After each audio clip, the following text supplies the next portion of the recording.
The galaxy was dying in fire. A small alien world called Threxia had become the newest victim. Once it had been a place of quiet oceans and crystal towers. Now its cities burned, its skies filled with smoke, and its people cried out for salvation. Armadas of invaders, machines with no mercy, descended upon them. Their weapons tore through every defense, their cold voices declaring that resistance was useless. The Threxians had no army strong enough to resist. Their fleets were shattered. In days, their leaders hunted down. In desperation, the council gathered in the ruins of their capital. They had only one choice left: a last distress call. It was a dangerous gamble. Distress beacons traveled far, across light years, carried on old frequencies long abandoned. Most of the galaxy ignored them, for distress calls often meant nothing but death waiting to spread. But the council had no other option. They sent their signal into the void, their voices heavy with fear. "Please," the message said, "to whoever hears this, our world burns. We beg for aid. We beg for salvation." The message left their system, bouncing from relay to relay, vanishing into the darkness between stars. The Threxians sat in silence, praying that some power, some empire, some merciful ally would hear. Perhaps the Elvari fleets would answer. Perhaps the Council of Nine would take pity. Perhaps someone would come. But they did not know where their signal had truly gone. Deep in the void, in a sector, long erased from star maps, something ancient listened. Buried among forgotten coordinates, sealed behind encrypted codes no alien could read, the message found an old human relay. Its lights flickered on after centuries of silence. Systems that had slept for generations awoke, their machines humming again. The distress call did not vanish. It was carried deeper, through secure channels built long ago, past dead satellites and forgotten stations, past silent fortresses hidden in black space, until finally it reached them, the fleet. For centuries, the galaxy had believed humanity was gone. Their colonies silent, their ships destroyed, their homeworld burned in wars too old to remember. Stories told of a species that was too violent, too dangerous, too unrelenting to exist among the stars. The other races claimed humanity had destroyed itself, and in time, even the mention of them became myth. Children were told bedtime stories of the Deathworlders, creatures who thrived on chaos, who fought even when victory was impossible. But they were only stories now, or so the galaxy believed. Yet in that forgotten sector, hidden in endless dark, the truth waited. Humanity had not died. Humanity had not been erased. They had been watching, waiting, preparing. The distress signal was the spark. In the depths of space, ancient engines roared to life. Massive hangar doors opened, releasing dust that had clung to them for centuries. Titans of steel stirred, their hulls bristling with weapons outlawed by every known treaty.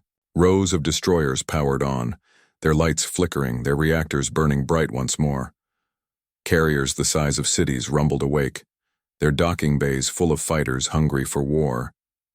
And at the heart of it all, the Sovereign-class dreadnoughts, ships, so vast they could blot out a planet's sky, activated their systems. The war fleet of humanity was awake again. Across the black, signals carried between ships, cold and precise. No cheers, no panic, only orders, calculations, navigation locked, weapons primed. The fleet had been waiting for a reason to rise, and now it had been given one. On Threxia, the aliens waited in despair. Days passed, their defenses fell one after another, their people dragged into slavery. Their distress call had gone unanswered, or so they thought. Some began to curse the stars. Some said no one had heard them. Others said they were already dead, and no savior would ever come. But then, strange reports came from the edge of the system. Patrol ships sent by the invaders vanished without a trace. Scouts reported shadows in the void, black shapes moving against the light of the stars. At first, commanders dismissed them as illusions, tricks of fear, but soon the truth became undeniable. Something was coming. The first sign was the silence. Every frequency jammed, every channel cut. The invaders found their networks collapsing, their long-range weapons disabled. Confusion spread through their fleets as their ships lost contact with one another. Then, the stars themselves seemed to go dark. On the horizon, shapes emerged. Massive ships, black as night, their hulls glowing, faintly with lines of fire. They moved in silence, no banners, no signals of peace or warning, just shadows of steel, advancing with the certainty of predators. The invader commanders shouted orders, rallying their fleets to face the unknown. Weapons charged, defenses raised, but deep in their core, fear began to spread. For these ships were not like any they had seen. Their design was older, sharper, heavier, and their presence carried something deeper than fear, something like memory. The invaders had heard the stories too. Stories of the Deathworlders. Stories of humanity. And now, staring at the dark fleet advancing out of the void, they realized the stories had been true. The distress call had been answered. But it had not brought salvation. It had brought humanity's most terrifying war fleet, and Threxia, like the rest of the galaxy, was about to learn what that meant. The invader fleet at Threxia was confident. They had crushed hundreds of worlds before, and they believed this one would fall just as easily. But when their patrols stopped reporting, unease began to spread. On the flagship Iron Maw, Commander Zyrek stared at the empty screen. His voice was sharp with anger. "Where are my scouts? Where are my hunters?" But no answer came. The silence of space mocked him. Then the reports arrived. Faint, broken transmissions from ships at the system's edge. Voices filled with panic. Black shapes, no readings, too many, engines failing, shields useless. The signals ended in static. The commander growled. "Ghosts do not kill fleets, find them." Yet his own officers looked pale. They had heard the rumors. Old stories whispered in the dark corners of the galaxy. Stories of ships like shadows. Stories of humanity. And then, the shadows appeared.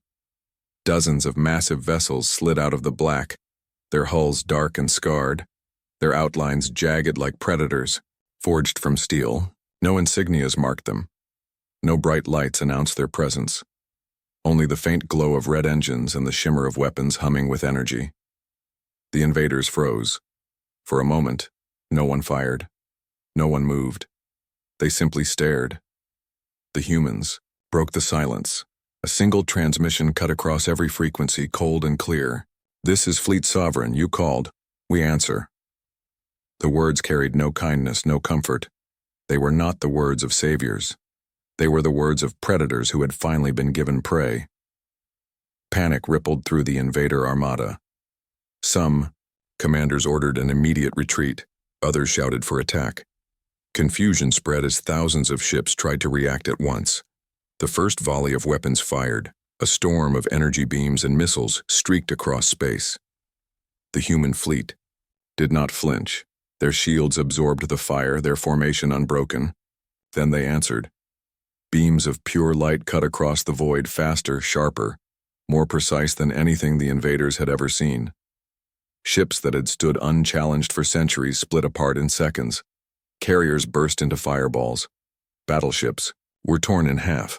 The void filled with wreckage, the screams of alien crews echoing through broken comms. The invaders had come as conquerors. Now they died as prey. On the surface of Threxia, the people watched from the ruins of their cities.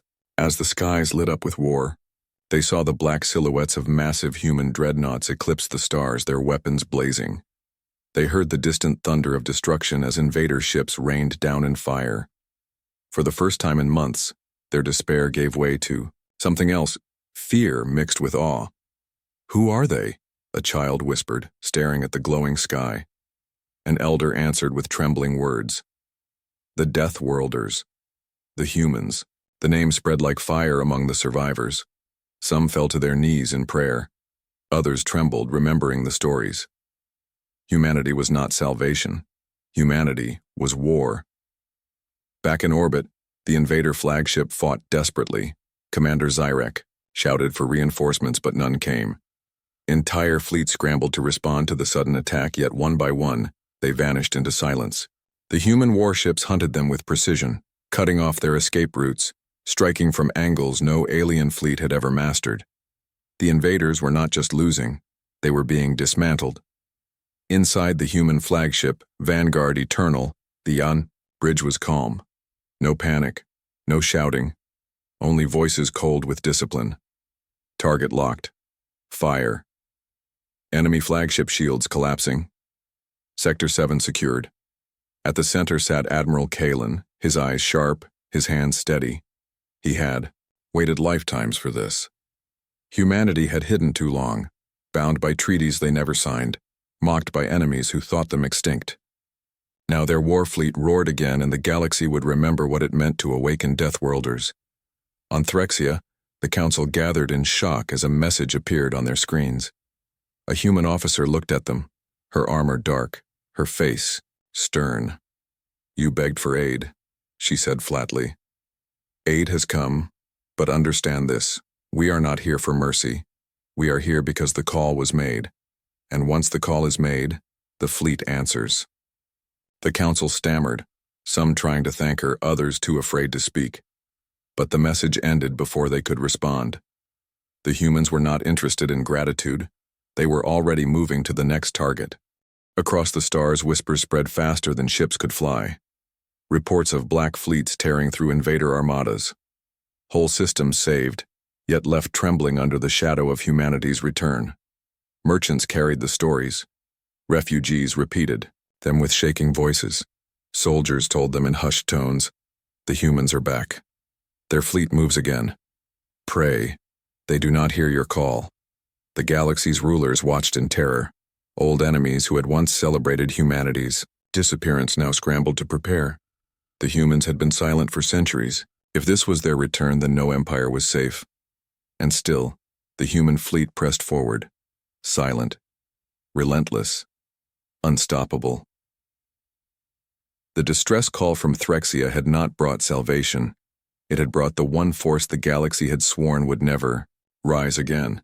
Humanity's most terrifying war fleet was awake, and the galaxy trembled in its shadow. The battle over Threxia was over in hours. The invader fleet, once a wall of firepower, now drifted in pieces across the void. Their commanders were dead, their soldiers silenced. Only wreckage and shadows remained, lit by the glow of burning ships. But the human fleet did not linger. They did not broadcast victory, did not offer comfort. They simply turned and moved deeper into space, their engines glowing red against the black. Silent, relentless, unstoppable. To the Threxians, it was salvation wrapped in terror. Their world still burned, but they were alive. The survivors whispered to each other, unsure whether to rejoice or tremble. They had begged for aid, and aid had come. Yet the saviors had not spoken words of kindness. They had spoken like executioners. The galaxy soon learned what had happened. Word spread faster than light through merchant networks, smugglers, and frightened refugees. On council worlds, leaders dismissed the stories as exaggerations. No fleet could destroy an armada so quickly, they scoffed. No species could fight with such precision. But the images arrived soon after. Hollow feeds of black ships cutting through the invaders, of dreadnoughts larger than cities, of beams that tore battleships in half, and the whispers turned into a single, undeniable truth. The humans were back at... First, the galaxy resisted the idea. For centuries, it had been told that humanity was extinct. Their homeworld burned, their colonies erased, their name reduced to myth. To admit they had survived was to admit every empire had been living a lie. But the evidence was undeniable. Entire sectors whispered the same words. Deathworlders walk again. In the chambers of the Grand Council, panic broke. Representatives from a dozen empires shouted over one another. Some demanded war. Destroy them before they rise again. Others demanded peace. If they are real, we must appease them before they burn us. Old enemies accused each other of hiding humans in secret, keeping their fleets alive. Accusations turned to threats, and the chamber descended into chaos. But among the oldest races, those who remembered the first wars with humanity, there was no confusion, only fear. The Karath ambassador stood in silence until the shouting died down. His voice was low, but it silenced the chamber. "You fools! You never destroyed them. You never could. They were not gone. They were waiting, and now the stars will bleed for it." The word spread like poison. Waiting.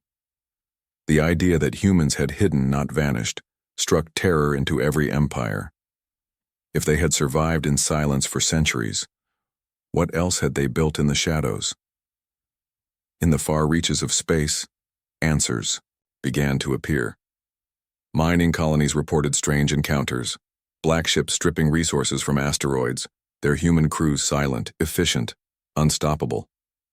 Abandoned outposts were found activated again, their systems running on codes no alien could decipher, and deep space explorers swore they saw massive fortresses drifting in the void, bristling with weapons, their banners dark. The revelation was clear. Humanity had never fallen. They had prepared. On the ruined world of Threxia, the council debated desperately. Should they thank the humans? Should they beg them to stay? Or should they pray they never returned? The answer came when a transmission arrived. Short, cold, and final. Your distress call was answered. Your debt is owed. Nothing more. No terms, no explanation, just a reminder. The Threxians trembled. A debt to humans was not a debt one, survived easily. Across the galaxy, fear grew into dread. Every empire began searching its archives, desperate for old records of human wars. Historians uncovered battles long buried, stories of fleets that never surrendered, of soldiers who fought with their bare hands when weapons failed. The galaxy had laughed at those stories, dismissing them as exaggerations. Now they no longer laughed. And then came the final proof. In the system of Velas, an ancient relay station lit up for the first time in centuries.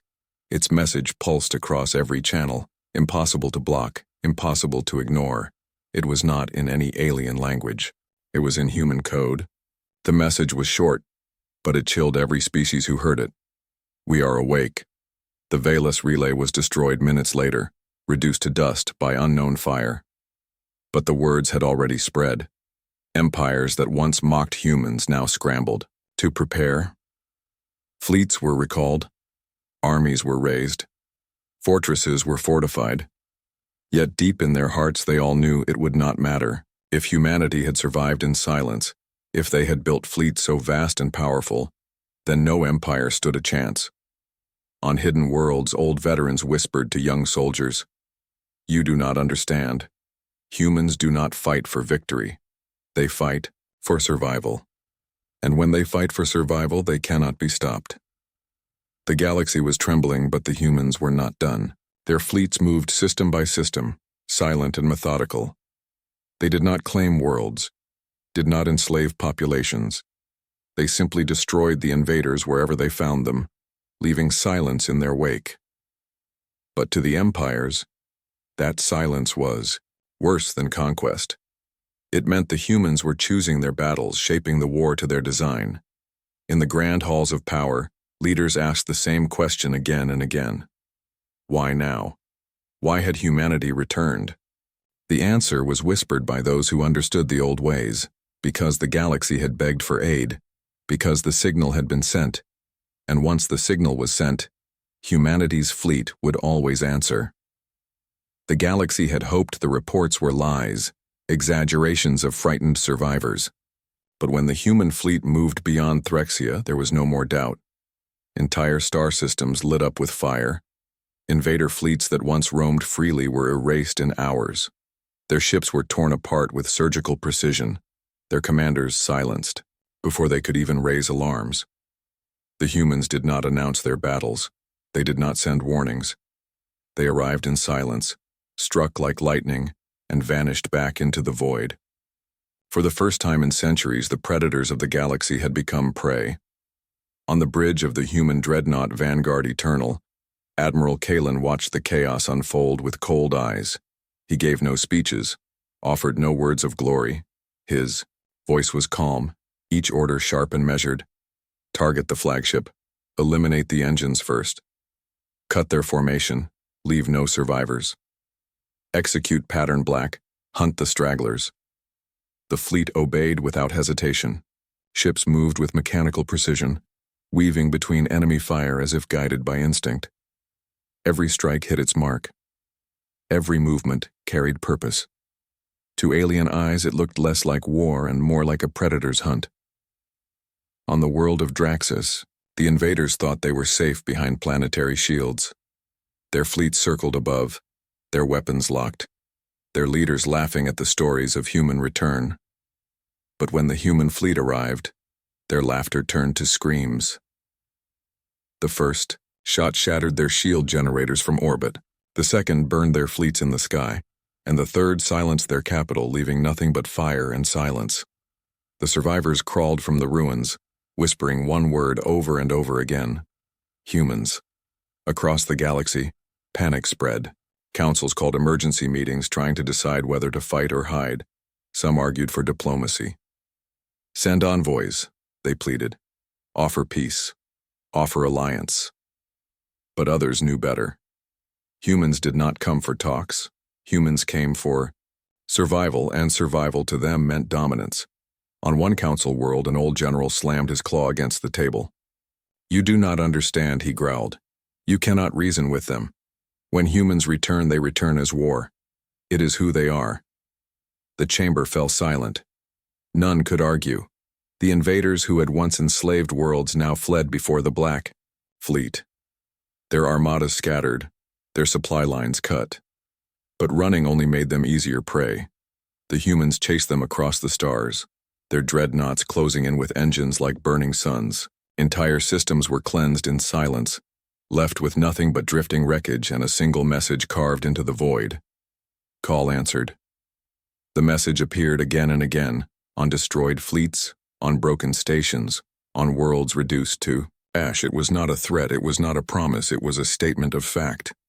The distress call had been answered, and now the galaxy lived with the consequences. On Threxia, the survivors watched the war spread beyond their world. They had been spared, but their leaders trembled. The humans had saved them. But at what cost? Already their people whispered in fear that Threxia had become the spark of something much larger. If the humans had been hiding, waiting, then surely they would not stop at one victory, and the humans did not stop. On the frontier, a massive coalition fleet gathered, determined to halt the Deathworlders once and for all. Thousands of ships drawn from half a dozen empires formed a wall of steel and fire. Admirals shouted that this would be humanity's grave, that no fleet, no matter how terrifying, could stand against such numbers. The battle lasted less than a day. Human dreadnoughts cut through their lines like blades through cloth. Fighters swarmed with inhuman precision, tearing apart cruisers and carriers before they could react. Missiles the size of towers blotted out the stars, burning entire formations to ash. And when the dust cleared, only the humans remained, their black ships glowing against the void. The coalition fleets were gone. The galaxy gasped in terror. If thousands of ships could not stop them, nothing could. Back on Vanguard Eternal, Admiral Kalen watched the wreckage drift. He said nothing, his face unreadable. Around him, his officers carried out orders in silence, their discipline unshaken. There were no cheers, no celebration. Humanity did not fight for glory. They fought because they must, because the signal had been sent. The revelation grew clear to every corner of the galaxy. Humanity had not returned to rebuild empires or claim thrones. They had returned because someone had called for help. And when Deathworlders were called, they came not with kindness, but with overwhelming power. The galaxy trembled, waiting for what came next. Some prayed they would be spared. Others prepared for war they knew they could not win. But all of them understood one truth now, a truth no longer hidden in whispers or myths. Humanity had not been destroyed. Humanity had only been waiting, and now their most terrifying fleet was awake and moving. The galaxy was silent. World after world had fallen quiet, not because they were destroyed, but because they dared not speak. Every empire, every council, every fleet had seen what happened when the humans answered a call. The invaders who once ruled the stars now drifted as wreckage. Their banners burned, their voices silenced. The Deathworlders had returned, and nothing could stop them. But the galaxy still wondered one question. Would the humans stop? On the surface of Threxia, the survivors prayed for peace. They rebuilt their homes slowly, their children staring at the skies every night, waiting for the black silhouettes of human dreadnoughts to reappear. The council debated endlessly, arguing whether they should thank humanity or beg them never to return. Their answer came when the humans appeared again. The sky split open with thunder as the massive dreadnought Vanguard Eternal descended into orbit. Its hull stretched across the horizon, its engines glowing like suns. Smaller ships swarmed around it, silent and watchful. The people gathered in fear as a transmission reached their world. On their screens appeared Admiral Kalen. His face was calm, unreadable, his uniform scarred with the weight of countless battles. His voice carried no warmth, no cruelty, only cold certainty. You begged for aid. Aid was given. Your world lives. But remember this. The fleet does not answer for mercy. It answers because it was called. And once called, it does not stop. Until the fire is done. The council trembled. One dared to speak. Will you leave us in peace? The Admiral's eyes narrowed slightly. That depends. You have seen what happens when humanity rises. Do not call again unless you are prepared to pay the price. The transmission ended. No more words, no promises. The humans remained orbiting, above their fleet like a storm waiting to strike. Across the galaxy, leaders panicked. Some argued for surrender, others for hiding, and a few desperate voices called for war, even though they knew war was suicide. Fleets were recalled, armies, fortified planets, treaties were rewritten in haste. Every empire whispered the same thought. The humans would not stay silent now. On the frontier world of Vera, their worst fears became reality. Another distress signal was sent, not to humans, but to allies. Yet the humans heard it too. There, black ships appeared, their dreadnoughts blotting out the stars. The invaders who had attacked Vera were wiped out in hours. But when the smoke cleared, the human fleet did not leave. They stayed, their weapons pointed at the planet below. A message was broadcast across every empire. This galaxy is weak.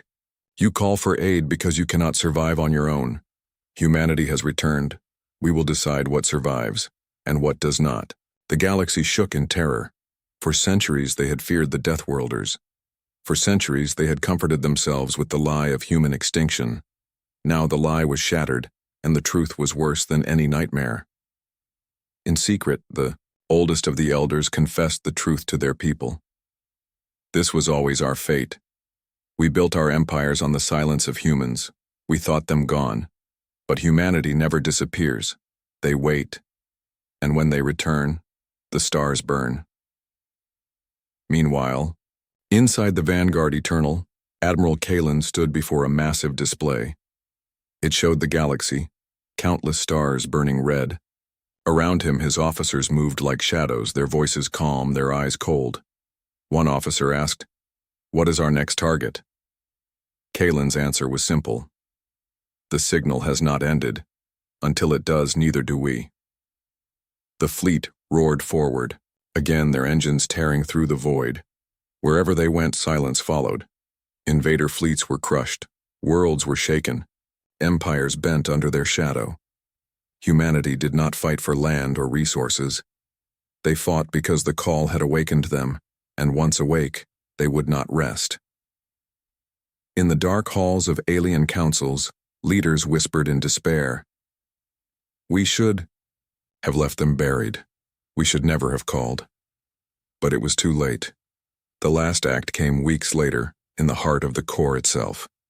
The most powerful empires of the galaxy gathered their fleets, their armies, their greatest weapons. They declared they would stand united, that they would crush the humans before it was too late. The humans arrived. The battle did not last a day. The core fleets, numbering in the tens of thousands, fell like glass before hammers. Human dreadnoughts cut through them, their beams slicing capital ships apart in seconds. Fighters swarmed like predators, tearing through cruisers and carriers. By the time the sun rose over the core world, its skies were filled only with wreckage. The galaxy watched in silence as the humans broadcast one final message, carried to every world, every station, every ship. A voice, cold and steady. You begged for aid. You summoned us. And now the galaxy will never forget what rises when humans answer. The fleet vanished back into the void, leaving behind silence and fear. And in that silence, the galaxy understood the truth. Humanity was not saviors. They were not conquerors. They were inevitability. The distress call had summoned more than a fleet.